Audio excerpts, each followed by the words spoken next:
Well, hello YouTubers. This is my entry to Maz's whack-a-mole contest that somebody gave me a little tip about. I thought it was a great idea, so why not whack some moles? I think we have 5 moles to whack in my vinyl garden. So let's get going and let's get whacking. Number 1.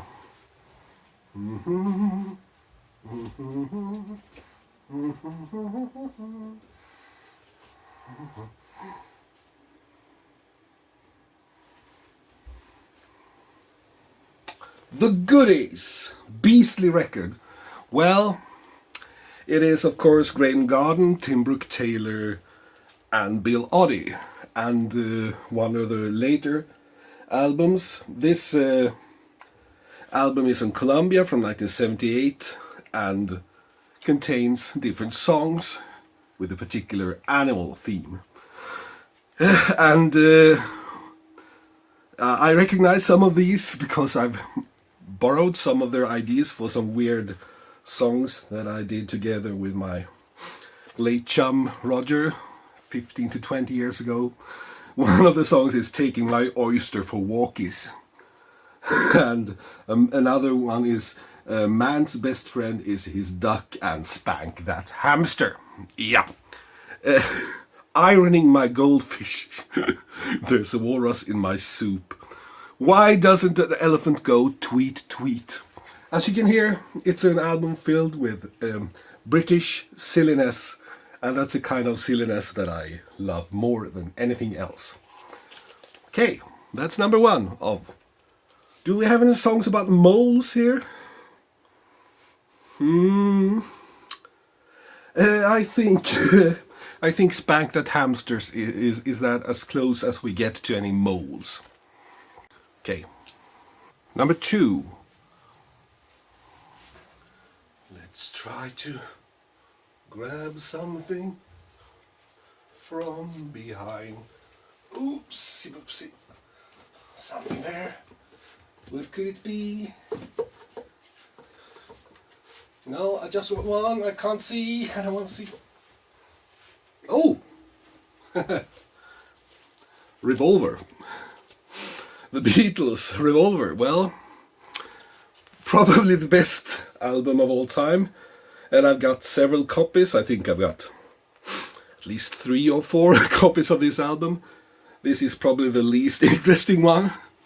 It's a German pressing, and it's on the Apple label, and this must be from the late 70s or early 80s. Well, what can be said about Taxman, Eleanor Rigby, I'm Only Sleeping, and the other songs that hasn't already been said several times? I love the Beatles, and this is my absolute favorite Beatles album. It's not my absolute favorite Beatles pressing though. For number 3, I'm Down on My Knees. I'm begging you please. No, because I'm just going to stretch out. You see I have record shelves here. I'm going to stretch out my hand, grabbing something here, and pulling out Sky 3. The British and Australian instrumental band led by John Williams, and we also had Herbie Flowers, Kevin Peake, Tristan Fry, and this was the first album with Steve Gray. They are fairly easy to get hold of here in Europe. I don't know how it is in United States. This is a later reissue. All of them were reissued a couple of years ago on Let Them Eat vinyl, and they were reissued in different lovely colors. Was this blue or was it? Yeah, this was blue. Unlike the previous Sky albums, this was a bit more jazzier because one big reason is that Francis Monkman had left and Steve Gray took over, and Steve Gray is maybe a bit more of a jazzy style. But still, I love this album. I think the 4 or 5 first Sky albums are really good, even though it's the 2 first ones with Francis Monkman that most people talk about. But well, we got Moonroof, Mexico, probably the best track of the album, and the Herbie Flowers silly number, Dance of the Big Fairy on the tuba. He loved to have his tuba on the albums, good old Herbie. And yeah, Herbie probably put some of the actual sense of humor in this band, and they might have become a bit boring if they hadn't had this little wink in the eye when they played, because they were so musically skilled. But they weren't really rock and roll. They sat down when they were playing. Okay, that was number 3. Still on my knees for number 4. I'm going to back up and just pull something out. Oh! It's the Swedish band, the legendary band Sven-Ingvars, that started their career back in 1956, and they are still active today, even if they have changed members quite a couple of times during the years. And when the last original member, the singer and most famous star of the band, Sven-Erik Magnusson, passed away a couple of years ago, I thought, well, that's the end of that. But no. His son, Oscar Magnusson, he joined the band in the later years and became the new star of the band. And they reissued, or rather, they issued a new album last year, where they took the actual album sleeve design from the first album from 1963, reused it and pasted over the faces of the current members of the old on the old sleeve picture, so to speak. So both showing that they are current and they are a piece of today's music, but also a friendly wave back to the past and their history. This is a collection on Sonnet. They never made any albums for Sonnet.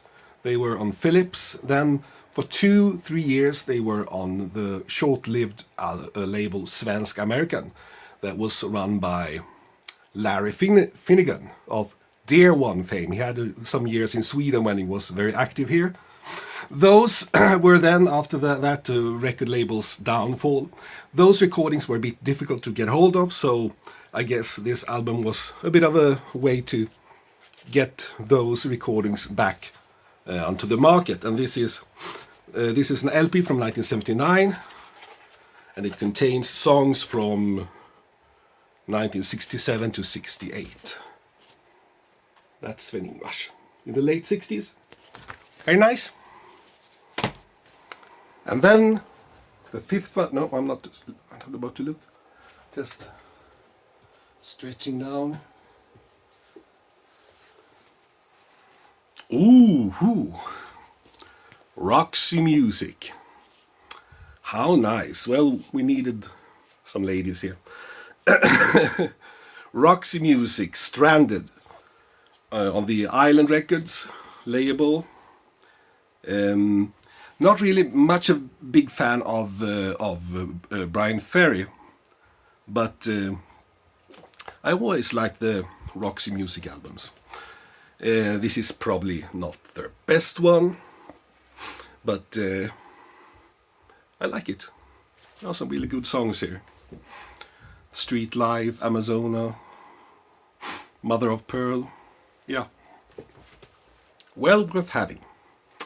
And quite a lovely sleeve, if you're into that kind of sleeves.